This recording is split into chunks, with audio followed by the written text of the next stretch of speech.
করে তুলি, যুদ্ধকে আমরা মিউজিয়ামে পাঠাই দেই। সবাইকে ধন্যবাদ। আমরা যুদ্ধের বিরুদ্ধে সার্বক্ষণিক এবং কখনোই শান্তি বয়ে আসে না। আমরা দ্বিতীয় বিশ্বযুদ্ধের ইতিহাস জানি। সেই বিশ্বযুদ্ধে সারা পৃথিবীতে কি তাণ্ডব লীলা হয়েছিল। সেই যুদ্ধে বিভীষিকাময় পরিস্থিতি এখনো বিশ্বে বিরাজ করে।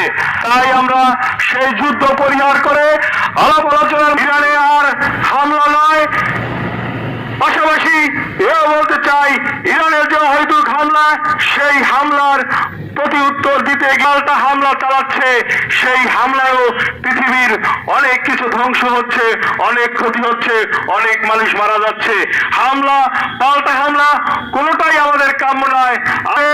এই ইরানের উপর হামলা এবং পাল্টা মাদারীপুরের সাংস্কৃতিক ব্যক্তিত্ব আমাদের সুপরিচিত যারা থেকে বলে আসছে,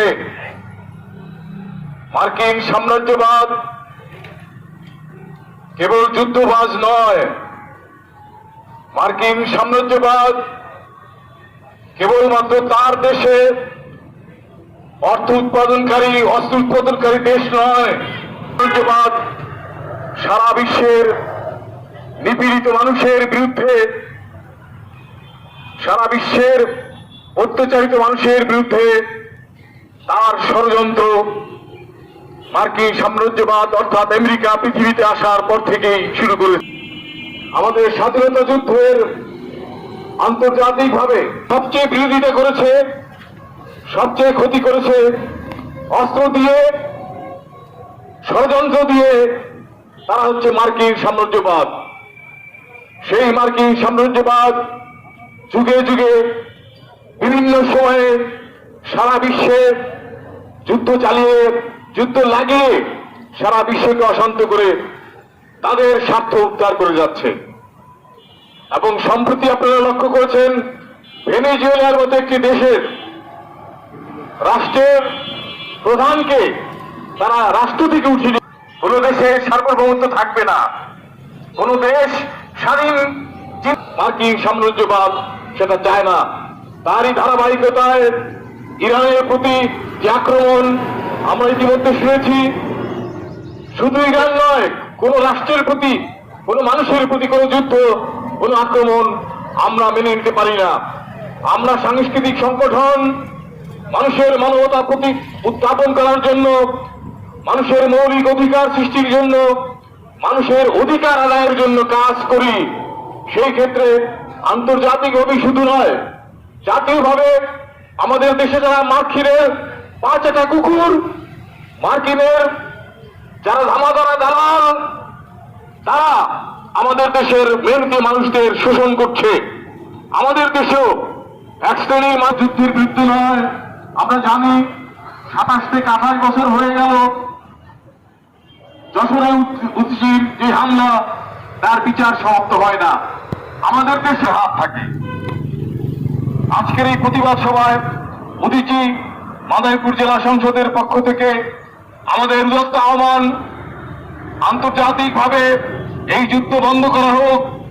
এই যুদ্ধ বন্ধের জন্য সমস্ত প্রকার কূটনৈতিক প্রক্রিয়া এবং আন্তর্জাতিক প্রক্রিয়া সরকার যেভাবে চালিয়ে যাচ্ছে তা আরো শক্তিশালী করে আন্তর্জাতিকভাবে বাংলাদেশের অবস্থান তুলে ধরা হোক।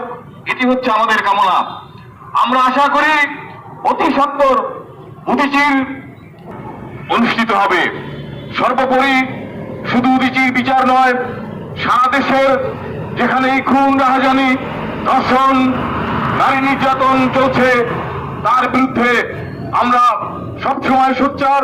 এবং আমরা মনে করি এগুলির বিরুদ্ধে সরকারের অধিদপ্তর, সরকারের বিভিন্ন প্রতিষ্ঠান তারা আরো সময় উপযোগী এবং আইনানুগ ব্যবস্থা নিয়ে সাধারণ মানুষকে একটি সুখময়, শান্তিময় আশ্রয়স্থল, নিবিড় বাংলাদেশ, শান্তিময় বাংলাদেশ প্রতিষ্ঠায় সরকারের ভূমিকা থাকবে। এই প্রতিষ্ঠা নিয়ে আমরা আজকের এই প্রতিবাদ সভা চালিয়ে যাচ্ছি। আপনাদের সকলকে অভিনন্দন। এই দেশকে পরিচালনা করেছেন কোন সরকারের আন্তরিকতার সাথে এই যশোর হত্যাকাণ্ডের বিচার করতে চাননি। তারা যদি চান অবশ্যই হত্যাকাণ্ড হয়েছিল, কোন ক্রু ছিল না, পুলিশ প্রশাসনের প্রচেষ্টায় সেই হত্যাকাণ্ডের প্রকৃত আসামিকে গ্রেফতার করা হয়েছে। আমরা দেখেছি বাংলাদেশের অতি সম্প্রতি যে জাতীয় সংসদ নির্বাচন হলো, সেই সংসদ নির্বাচনের পর বিএনপি সরকার গঠন করার পরেই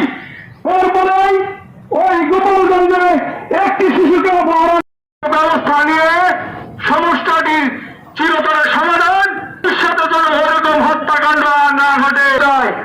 আমরা মানববন্ধনে দাঁড়িয়েছি। কয়েকটি ঘটনারা বিশ্ব আজ অশান্ত, যুদ্ধের দামাদলে আমাদের জীবন প্রায় অতিষ্ঠ হয়ে যাচ্ছে। এই যুদ্ধ কে লাগিয়েছে? একটু আগে শহীদ ভাই বলেছেন, এর আগে মার্কিন যুক্তরাষ্ট্র ভেনেজুয়েলা রাষ্ট্রপ্রধানকে তুলে নিয়ে গেছে। তারপরে ইরানের সাথে তাদের মতদ্বৈধতা থাকতে পারে। ইরানের যে পররাষ্ট্রনীতি, সেই পররাষ্ট্রনীতির সাথে মার্কিনীদের মতদ্বৈধ। রাষ্ট্রকে নগ্নভাবে এইভাবে হামলা করা যায় না। যেখানে সাধারণ মানুষ মারা গিয়েছে, এই ধরনের একটি হত্যাকাণ্ড করতে পারে না। একটি দেশের রাষ্ট্রপ্রধানকে এইভাবে হত্যা করা যায় না। মার্কিনদের চরিত্র ৭১ সালে এই মার্কিনরাই বাংলাদেশের মানুষকে হত্যা করবার জন্য, বাংলাদেশের নারীদের হত্যা করার জন্য, শিশুদের হত্যা করার জন্য, মুসলমানদের হত্যা করার জন্য, দলমত নির্বিশেষে সবাইকে হত্যা করার জন্য পাকিস্তানিদের হাতে অস্ত্র তুলে দিয়েছিল।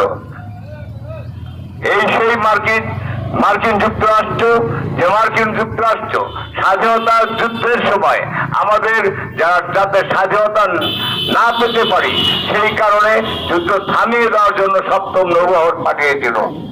আমরা সেই ইতিহাসও জানি যে সেই সপ্তম নৌবহর ছেড়ে যেতে বাধ্য হয়েছিল এবং মার্কিনরা মাথা নত করে এই বলি যে মার্কিনরা যেইভাবে মানুষের উপর অত্যাচার করছে, পৃথিবীতে সংঘর্ষ লাগাচ্ছে, একদিন তাদের পতন হবেই।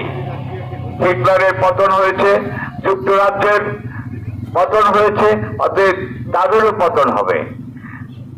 শুধুমাত্র আমরা যারা সাধারণ নাগরিক, আমাদেরকে সোচ্চার হতে হবে, তাদের বিরুদ্ধে জনমত সৃষ্টি করতে হবে, যাতে অবস্থান নেয়। আরো একটি কথা আমি বলি যে বিগত ইউনুস সরকারের সময় তাল মিলিয়ে আমার দেশকে তারা মার্কিনদের হাতে তুলে দেওয়ার পায়তারা করেছিল, আমার দেশের বন্দর তাদেরকে দেওয়ার পায়তারা করেছে, আমার দেশে ঘাঁটি করার জন্য পায়তারা করেছে। আমার দেশের মানুষ পরবর্তীতে তাদের সেই চক্রান্তকে রুখে দিয়েছে। আমরা বর্তমান সরকারকে অনুরোধ করব যে তাদের অবস্থানটি পরিষ্কার করতে হবে যে আমরা কোন পক্ষে যাব, আমরা সন্ত্রাসের পক্ষে যাব নাকি শান্তির পক্ষে যাব, আমরা যুদ্ধের পক্ষে যাব না যুদ্ধ বন্ধের পক্ষে যাব। সরকারকে এটি তাদের অবস্থান পরিষ্কার করতে হবে। আরেকটি ঘটনা, এই সরকার আসার পরে এর আগে এই দেশকে একটি মৌলবাদী রাষ্ট্রে কায়েম করার জন্য, এই দেশকে একটি সন্ত্রাসের রাষ্ট্র কায়েম করবার জন্য ইউনুস তার দলবল নিয়ে ক্ষমতায় আসার পরে আমাদের সেই হত্যা ধর্ষণ কিন্তু পুরোপুরি বন্ধ হয় নাই। একটি শিশুকে হত্যা করা হয়েছে, সেই শিশুর হত্যাকারী ধরা পড়েছে এবং আমরা জানি যে হত্যাকারী সে এর আগেও সে অ্যারেস্ট হয়েছিল, আরেকটি অপকর্ম করে সে জেলে ছিল, তারপরে সে জামিনে ছাড়া পেয়ে আবার হত্যা করেছে। আমরা সুস্পষ্টভাবে বলি যে হত্যাকাণ্ডের নির্দিষ্ট সময়ে, খুব অল্প সময়ের মধ্যে বিচার করতে হবে। যদি সুষ্ঠু বিচার করা না হয় তাহলে হত্যাকাণ্ড বন্ধ করা যাবে না। সরকার যদি ইচ্ছে করে, পুলিশ প্রশাসন যদি ইচ্ছে করে, এই ধরনের হত্যাকাণ্ড তারা বন্ধ করতে পারবে। প্রিয় সাথী ও বন্ধুরা, আপনারা অনেকেই জানেন যে 1999 সালের 6 মার্চ যশোরে উদীচীর সম্মেলন যখন চলমান ছিল, তখন সন্ত্রাসী হামলায়, বোমা হামলায় উদীচীর সেই সম্মেলন বন্ধ করে দেওয়া হয়েছিল এবং বহু উদীচীর ভাই বোন তখন নিহত হয়েছে। আজকে দীর্ঘ 27-28 বছর হয়ে গেছে, সেই হত্যাকাণ্ডের সুষ্ঠু বিচার আমরা এখনো পাইনি। বিচার করা না হয়, এই বিচার না করার যে নিয়ম সেটি যদি চালু হয় তাহলে কিন্তু এই হত্যাকাণ্ড বন্ধ হবে না। কারণ আমরা জানি একটি মৌলবাদী গোষ্ঠী এই হত্যাকাণ্ড চালিয়েছিল, তারা এখনো জাগ্রত আছে। আরেকটি কথা, সেটি হচ্ছে এই আমাদের এর পরেও বোমা হামলা হয়েছে, আমাদের নেত্রকোনায় হয়েছে,